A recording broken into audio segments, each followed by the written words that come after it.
All right, guys. Our next guest is fresh off his UFC middleweight title fight against Israel Adesanya last weekend at UFC 271, and a milestone night for Australasian MMA. The pride of Australia and former UFC middleweight champion himself, kind enough to take a break from his holiday and join us at 7:30 a.m. no less. What a guy, waking up that early just to chat with us. Robert the Reaper Whittaker, welcome back to the show, man. Good morning, and how are you? Good morning. It's good to be back. I'm good. Still waking up, trying to peel my eyeballs open. You've got a pretty impressive coffee there, Rob. And I'm actually excited to talk to Caffeinated Rob. This is going to be, look at that mug, King Dad. We're working it out. King Dad. And we know you missed Christmas and New Year's because of the fight and all the food that comes with that. So are you in full delayed Christmas and New Year's mode yet? What's going on? Yeah, I'm in holiday mode. Holiday Rob's out. He's put on his holiday boots, and no, I'm just enjoying time. I'm doing all the things I don't usually have time for. So, doing a lot of the school trips to and from, and just chilling with the wife, bumming around the house, just having a good time. I saw that when you arrived home, the kids surprised you. They're in the back of the car. What was that like, man? That was a pretty cool clip to see. Yeah, it's the best. They're the reason I fight, and they're the reason, like, ever since I got back, everyone's always like, "Oh, you're back so early. Are you back already?" Like, because that's why I go straight home. Like if I could get out of the octagon and jump straight into a plane, I would. Trust me. Yeah, well, you made it clear that obviously, like, that's the reason why you fight. That's the reason why you do things. So I'm not surprised. Food cravings. What has been the biggest go-to since? The things that you couldn't eat in camp, and then once the fight's finished, you're like, "Here we go, holiday Rob's unbuckling the belt." What's it been for you? Honestly, anything. It's because everything's off the menu when I'm in diet mode. So I've just been. My wife has all my favorites prepared, but honestly, I've just been enjoying myself. Like, there's no diet right now. She's making all my favorite foods. I feel like takeout, I'll get it. It's this is what the holiday is about. It's just enjoying it. Yeah, it's Rob Day. Let me ask you, dude, because you always talk about skinny Rob. What does holiday Rob look like? Like, in terms of weight, what would you say you're walking around at now? It depends. Like, because the fight wasn't too long ago, it hasn't gone up too much. I'm probably walking around 94.5, 95 kegs at the moment. But I think by the end of the holiday, just before I get back into the gym, I'll probably walk around 98. Holy shit. Yeah. So Rob's going to heavyweight next. aside from all the eating and stuff, what has the last week been like for you, man? Just kind of like, we're only a little over a week removed from the fight. I always wonder what the mental process is like for you. Obviously, you put in so much effort, it didn't go your way. How do you kind of, decompartmentalize and decompress after something like that? Well, I guess in this fight in particular, or in general? In this fight in particular, yeah. I'm curious, like, mentally, what the last week has been like for you after the fight. Yeah, I guess it's been funny because there's that underlying current of disappointment that I didn't get the nod, that I didn't walk away with the W, as I believe I should have. But in saying that, on the back of it though, I'm very, like, I have that satisfied feeling of, because I went in there and I took it to him, and I believe I made a great account of myself, and I really, really took it to him. Really took it to him, to the point where, it's I don't know. I'm satisfied with my performance. I guess it's. I want more from it. I think every fighter does. No fighter goes into a fight and be like, "Well, that's the best you'll ever see of me." But it's one of those things. It's just like, coming off that first fight with him, changed things up. I improved, I evolved, and I went in there and I gave it to him. Yeah, and you could really feel it, like, through the fight week. Like, you were just so relaxed, and it looked like you were just chilled out and enjoying some of the media stuff, and people really enjoyed sort of getting to know you through all those sort of pathways. I wonder, though, like you mentioned, you don't really watch your fights unless your dad's watching it. Did you kind of make an exception for this one? Have you watched it yet? No, not yet. But obviously my dad and coach and everybody else, you know what the overwhelming feeling is leaving that fight, and like I said, there is that undercurrent of disappointment that I didn't get the nod. I lost the decision, but I'm the best middleweight in the world. and I know this. This is it screams in my soul, and knowing that, taking that from the fight, especially after the first fight, because the way the first fight went down, it wasn't a close fight. It was a bad performance on my end and a great performance on his. So I took back a lot of the things that were lost in a fight like that. Because people don't say, did you lose confidence? You don't lose confidence. You just, it's just not quite the same. It's always there lingering. So yeah, like I guarantee you, I am 200 times better from this last fight than I was before it. I want to sort of like go through the fight, and there's some key moments that just seem fascinating to me. Like the first round, for example, it looked like he landed a good shot that dropped you. What went through your mind? Did you have any worries of like, oh man, not again? And how did you sort of go about coming back and staying calm and like, recovering yourself? Yeah, so in the first round, one of those kicks skimmed my eye. Mm-hmm. Like his big toe skimmed my eye, so I had double vision in my right eye. So yeah, when he was lining me up in our southpaw stance to fire down the pipe, I thought he missed. He did not miss, but honestly, it wasn't too bad of a shot. It's if I don't know if anybody, fighters and other fighters will know, it's like one of those ones that just puts you on your bum, but you're still there the whole time. Mm-hmm. So yeah, it wasn't too bad. It wasn't too bad, but it's certainly dangerous because he's a great fighter. You don't want to be on your bum when you're fighting someone like that.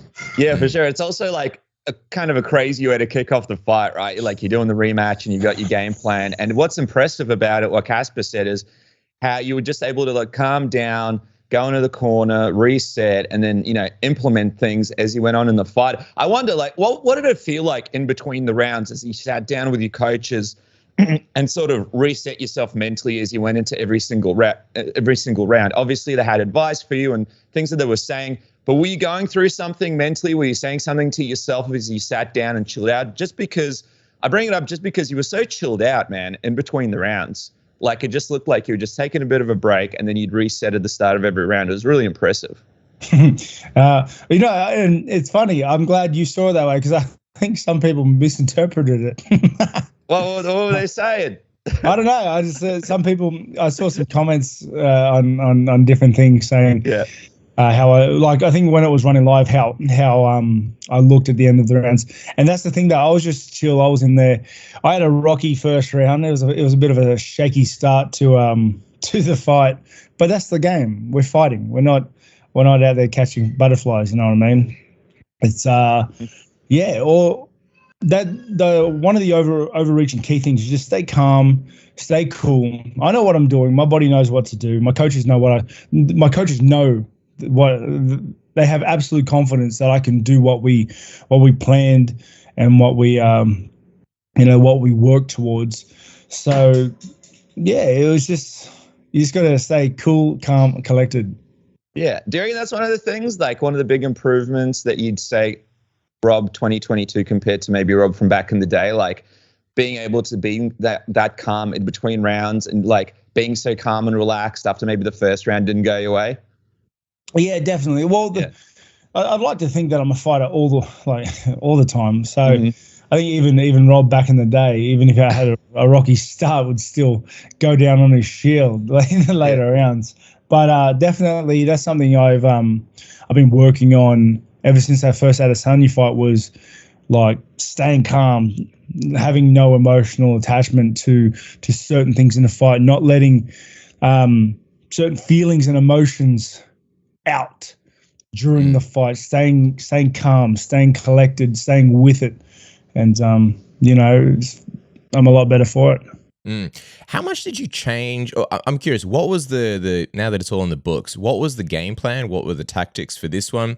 And how much did they change from, say, the start of the fight to the end of the fight? Because it looked like you adapted as the fight went on. Well, you had to because he was adapting, and I mentioned this in a lot of the interviews beforehand. It's just like we had the rough game plan of what we needed to do, of what we wanted to accomplish, of what we wanted to execute in the fight, but it also has to work off like what he's doing to stop that, what he's using that's effective against me, and I think the game plan went really well, really well. It was obviously to have that fast jab in there to make him pay every time he came in, and I believe I won every striking exchange when we got close together. Like my jab was on point, and I was mixing the takedowns into the rounds. And it was making him uncomfortable. He didn't have any freedom in striking, and that was the game plan. I believed I controlled a lot of the rounds because of that. Yeah, you joked around with us before the fight about what a nightmare he used to take down. It was one of my favorite moments from our chat. But I got to ask you, man, what was it like actually taking him down? It's hard. He's because there's two parts to it. Like the first one is, I guarantee you, he's done absolutely nothing except wrestling since his last fight, right? But two, it was so slippery, like so sweaty, and he's a strong, big, tall guy with long levers. He's hard to hold down. Now, that's not to say that I couldn't. I could invest all my energy into holding him down, blowing out my arms and just making sure he stays on his butt. But what happens if, heaven forbid, I blow my arms out, holding him down, and he gets up? You know what I mean? And then my arms are tied. You can't have tied arms against a striker like that. So it's a bit of it's a funny balance. It's a funny balance. But in saying that, I believe that I utilized it to its best effect. So I was winning those jab battles, those hand battles every time we got close to each other, and then the introduction to the takedown. So the takedowns that I landed shifted up his freedom and ability to do what he wanted in those striking exchanges. Did you see? I'm glad you clarified that because one of the takeaways was, oh wow, Israel's very hard to hold down. But you're mentioning how like it was also very much part of your tactics that you didn't want to just hold him down, right? Yeah, it wasn't about just holding him down. It was about taking him down, making him uncomfortable, and opening up the rest of reducing his amount of freedom in the striking exchanges, which only increases mine. Did you feel like you had him in trouble at any point? I know that when he was on Ariel's show, he was saying that how he never felt like he was in trouble. Was there any moments in the fight where you thought you especially had him in trouble? No, it's not that I had him in trouble. It's more that I had control. Like every time we were getting into a striking exchange, he was coming off second best. Like every time we threw hands, I was landing the jab, I was landing the shots, moving forward. And then I'd also go under and take him down when I saw the opportunity to. It was a hard fight. It was a crazy high and technical fight. It's because it was honestly like a chess match. Harder or on par with the Darren Till one? I remember afterwards you were saying that was such a grueling mental chess match. Was this one harder or on the same level? It was on the same level. They were both really hard fights. Both could have gone, and both were really close. It's just, it was on the level. It was just another hard fight. It's also one of those fights that don't happen very often. Two of the very best in their prime taking each other on. So I think there's definitely really something special there. Obviously, you mentioned how you feel like you won the fight and you had control. How did you actually end up scoring it when you thought about it towards the end? How many rounds did you feel like you had? Yeah, so I thought I lost the first round, but I controlled at least. I know I had a lot of control in the rounds following. I thought I at a minimum won 3 rounds. That's why I wasn't fighting with a sense of a guy with his back against the wall. But yeah, it is what it is. I think every time we threw hands, I got the better exchange of the strikes as well as the introduction of the takedowns. I was confident. Yeah, after the fight, it was also pretty cool because you guys kind of embraced there for a bit, and you kind of spoke a little bit back and forth. And I'm just wondering, like, what was it like for you when the fight was all said and done, and you were able to implement that game plan, and you were standing in that octagon in Houston, and you kind of were like, all right, like, I was able to do what I came here to do before they read out the scorecard. Like, what feeling was? I know you were also like hugging him, and like you guys are talking about how maybe there might be another fight down the line. Like, I think there was some comments as well there. Yeah, it's inevitable for another fight down the line. Yeah. It's there's definitely got to be another fight down the line. It's I don't know. It's just. It was a post-fight. I wasn't really thinking too much because like there's a lot happening right then. There's a lot of emotions and mainly just adrenaline. Like you're still just running off adrenaline, and just had 25 minutes of a grueling fight. So yeah, it's hard to say.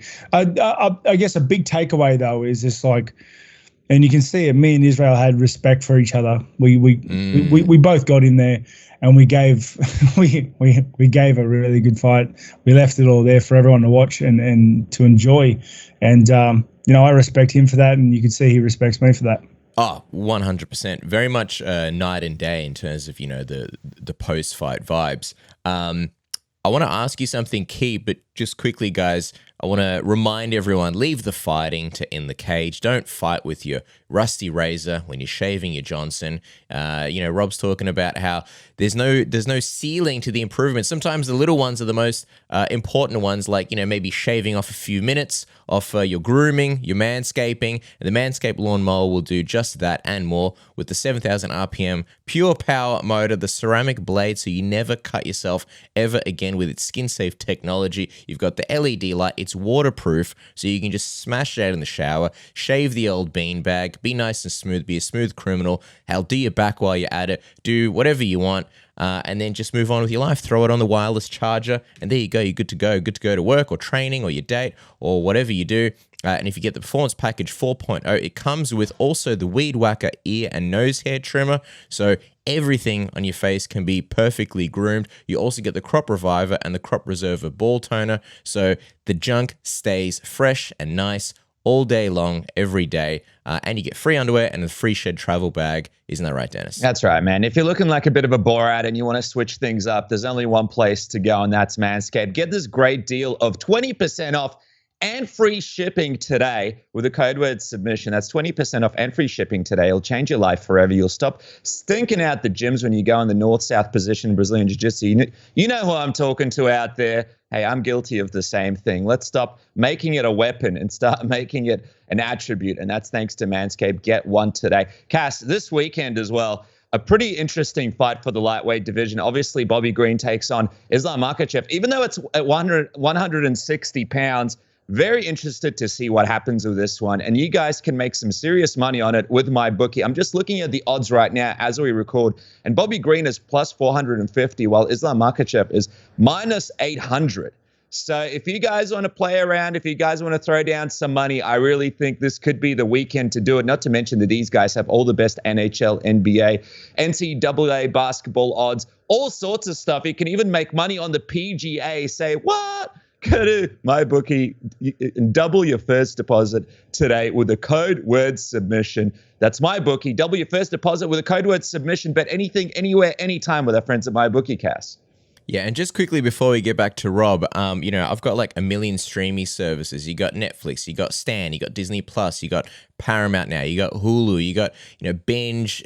I think you got Amazon. You got a million of them, right? Because you want to watch as many shows as possible. You want the variety. But what if you could do that with just one? Like, what if your Netflix could give you everything? Well, technically it can. So what I do is I fire up my NordVPN, which is the best VPN in the world, and then I change my geolocation so I can watch everything in other countries in my country though. So for example, I'll give you a list of things that are available in certain countries, but not in Australia. But we're getting around that. So Breaking Bad, for example, I love Breaking Bad. Not available in Australia. Yes, it's available in the United States. So I switch my VPN location to United States. Bang, I've got all of Breaking Bad. Better Call Saul, not available in Australia, available in the United States. Rick and Morty, if you're in the US, you don't get Rick and Morty on Netflix, but you do get it if you're in the United Kingdom. So you switch your geolocation to United Kingdom, now you got Rick and Morty. Death Note, the series. Israel Adesanya is always banging on about Death Note. Death Note is doing the motions. Well, if you're curious, you can't watch it in the UK, but you can watch it in Australia, Canada, US. The Office, not in the US. Yes, in Australia, Canada, and UK. Casino Royale, only in the US. You understand the point I'm trying to make. If you get a VPN, you can watch anything, basically anytime, anywhere, watch it securely, and you can save money because you can cancel half your streaming subscriptions because you don't need, 3,000 logins and streaming services. You just need one. Also, no bandwidth throttling, no buffering, so everything plays at an amazing lightning speed, and you've got access to content from over 59 different countries and over 5,000 servers just by changing your virtual location with one click. And you don't need to worry about incognito mode. Your internet service provider will never be able to track you again. The government won't be able to track you again. Your passwords, your PayPal, and your credit card information will be safe. There's no one better than NordVPN. Isn't that right, Dennis? Wow, man, that's crazy. That's like a Dan Hardy, a Luke Thomas level breakdown of what the VPN can do to change your life. And NordVPN is celebrating their 10th birthday right now, so you guys are in luck. If you go to nordvpn.com/submission or click the link in the description below, use the code submission, you guys get up to 72% off your plan, plus one additional month for free, plus a bonus gift. And by the way, guys, it's completely risk-free with Nord's 30-day money-back guarantee. So there's no risk at all. Do it today and enjoy all the fruits of the internet. Unbelievable. Look at all the great stuff out there, Cass. With that said, going back to you, Rob, I've been wanting to ask you this, since the fight was in the books. What did you learn about yourself? 25 minutes in the books, completely different, completely different fight. What did you learn about yourself after that one? You've always spoken about how, your journey isn't so much about the belt. It's about, beating the best guys. Took him to a razor close decision. What was the big takeaway about yourself after this one? I'm the best middleweight in the world, mate. Trust me. That's my biggest takeaway. I have no ceiling. I have no ceiling right now, and I'm enjoying the process. And every fight, you see a new, developed, and evolved version of myself. And honestly, there's no ceiling. I'm gonna be the best ever, and it's just a matter of time. I want to jump ahead of the comments because people are going to be like, what do you mean you're the best middleweight? You don't have the belt, this and that. So for people that, that don't understand, people that aren't fighters, like and I know you touched on it earlier, what exactly is that feeling like? Like explain that process for those who may not understand, being the best middleweight. Yeah, no, like, it's, so the only guy I've lost to in the middleweight division, I lost to, it was like it was a close fight, and I don't feel like, I know I lost. Obviously, I lost, but I don't feel like I was defeated in that fight. So and that's the only guy that's beat me. So it's just a mental thing. I feel good. It's don't headline this interview. Rob Whittaker best thinks he's the best middleweight ever. I've already gone through in my mind. I'm like, that's not going to be the headline here. Dash a stir in the pot. It's put it this way. So the fashion that I lost the first time, the fashion that I lost the belt, that would have to be the worst way to lose a fight, lose a belt you could happen. Like, is there, try to put together another way of losing a belt and losing a fight? There is none. That's the worst way. I lost the title via knockout in front of the biggest crowd in UFC history in my hometown. So I don't think many fighters come back from that. Like, I don't. And you can see that because those sort of events happen and fighters don't come back from that. Not only did I come back, though, I developed myself, I evolved myself, and I got better. I got much, much better to a point where I took the fight to him again. And, like, there was a heaps of controversy with the decision at the end of it. You know, it's you know, that's a big improvement from the first fight. Oh, 100%. So, Just had a, yeah. sorry, you go. No. I was going to ask, you don't strike me as a guy who really pays attention to much stuff online. Like, I can't see you like scrolling through Twitter. Hey, what's this guy saying? Was this the most you've ever sort of looked at after the fight? Because I know you mentioned after the fight you saw a few things. You saw some comments. No, not really. I'm still not. I didn't search through them, but it was at the arena. You could hear it. You could hear the crowd. It was yeah, and then like obviously all my friends and family and people who watch the fight back and then they watch the fight back again and then yeah, it is what it is. Like, but that's yeah.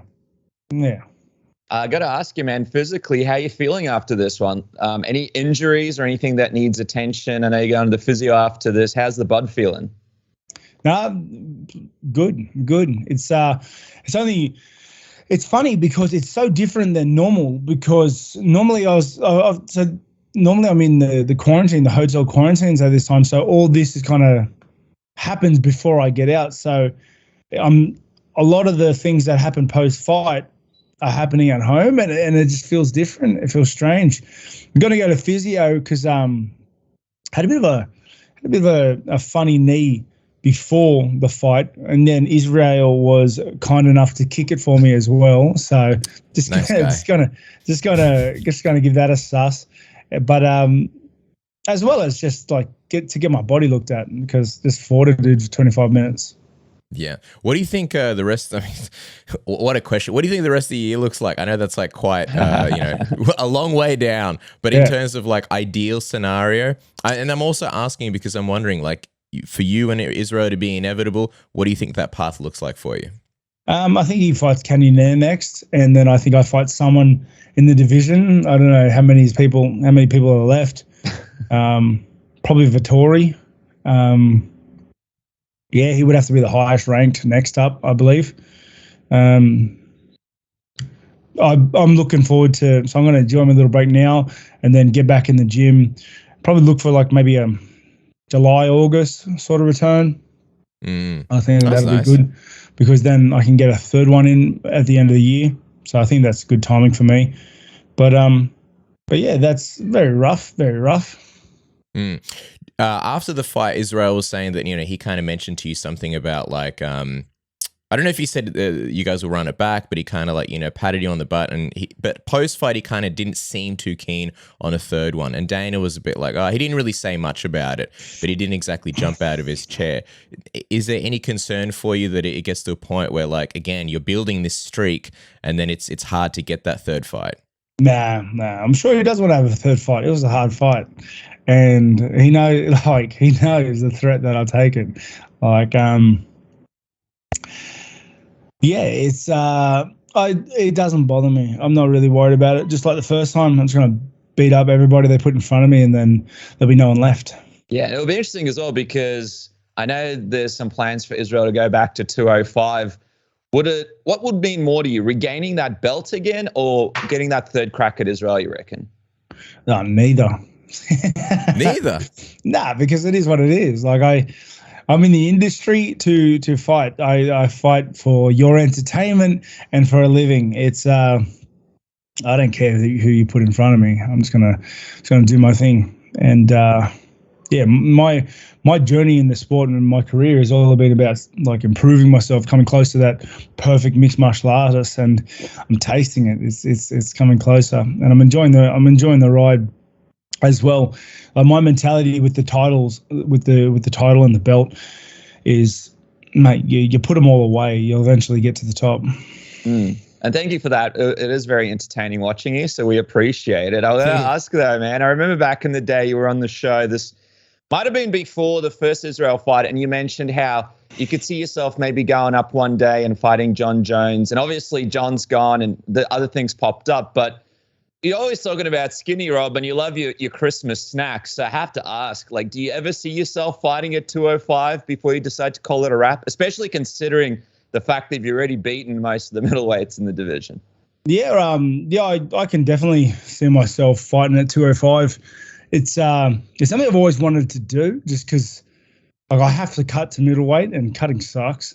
So I think it might be fun. Oh, obviously, I do understand the gravity of going up to 205. The bigger guys, the taller guys, longer reach, heavier set guys, more power. But I think stylistically, I have the style that can handle, moving up to a heavier power division.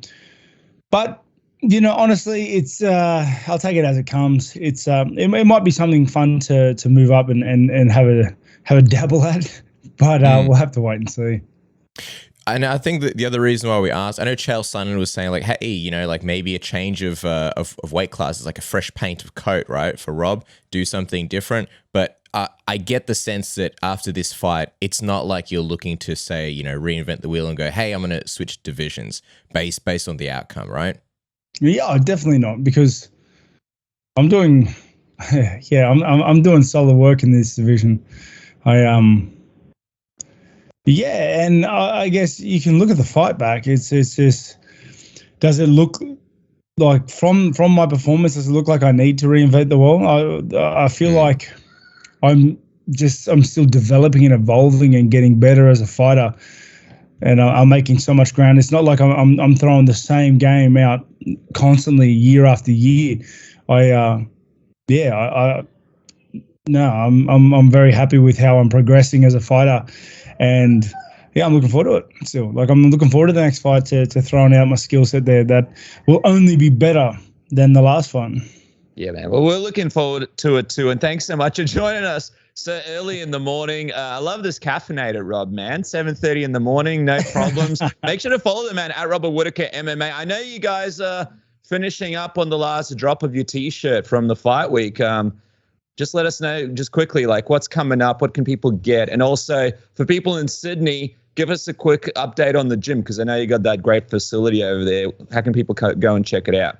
Yeah, so we are wrapping up the Courage label shirt that you saw. I wore it at the press conference, and it's my favorite shirt. I love that shirt. But yeah, we're wrapping that up, and we're going to bring out this new set of shirts, which fans have been asking about, and a lot of people are excited for. I'm at the gym, back at the gym, working there. Gracie's Meat and Grange, the killer facility. I'm sure everyone has seen it at this point. It was plugged so much during fight week, and yeah, it's a mint to be a part of. So I'm in there now a lot with my kids, having some good times, and yeah, just kind of enjoying myself at the moment, recharging the batteries, if you would, and then get back to work and doing what I do best. Awesome, Rob. Well, thank you so much for the time. Really, really appreciate it. We'll let you go. And just quickly, as we let you go, a quick note. What a difference in, the way you are and like, the vibe and everything. The first one, you sort of went away and needed some time. And I have to sort of commend you on just, the upbeat attitude and everything. And, even the performance that you put in at UFC 271, man. So thank you so much for your time, and especially waking up so early, man. Our pleasure's all mine, boys. Thank you.